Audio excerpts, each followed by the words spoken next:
A cola dispensing machine is set to dispense 10 ounces of cola per cup with a standard deviation of 0.6 ounces. The manufacturer of the machine would like to set the control limit in such a way that the samples of 31, 5% of the sample mean would be greater than the upper control level, and 5% of the sample mean would be less than the lower control level. So first off, what we need to be doing is we need to be starting off with our margin of error formula.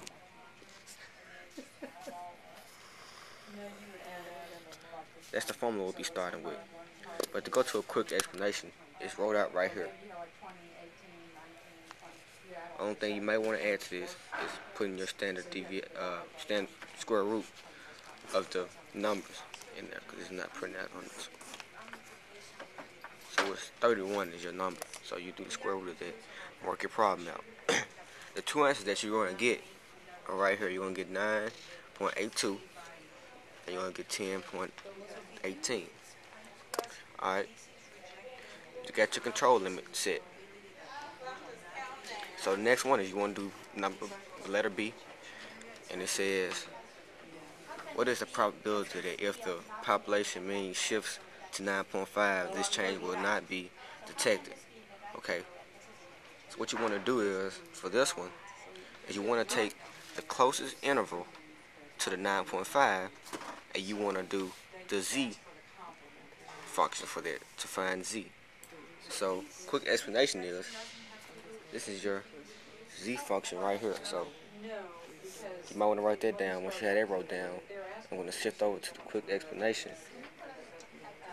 That's your explanation with the numbers plugged in. All I need to add is my n again, which is 31. Get the square root of it. You're going to get 2.9597. Okay, you look up in your, look that number up in your z chart, and that's the number you're going to get. So once you get that number, you want to add that to half of the chart. So you get 0.0015. So let's look at this chart. We know starting off this is a two-tailed test because it's told us that you want 0.5 of the lower end and you want 0.5 of the upper end. So you cut that off. So now the second part is to get the middle part of your mean of the first interval, which is 9.82, as we see what we got right there at the beginning. At 9.82. Alright. Now he wants to know what part of that mean or the function is not going to be detected. So you get your 0.8, get your 0.0015, so it's going to not be detected. So you just shade that area. Now the next thing you want to do is you want to get your next end of that spectrum, which is 10.18. You want to see what part of that mean is not going to be detected. So you do the same thing right here.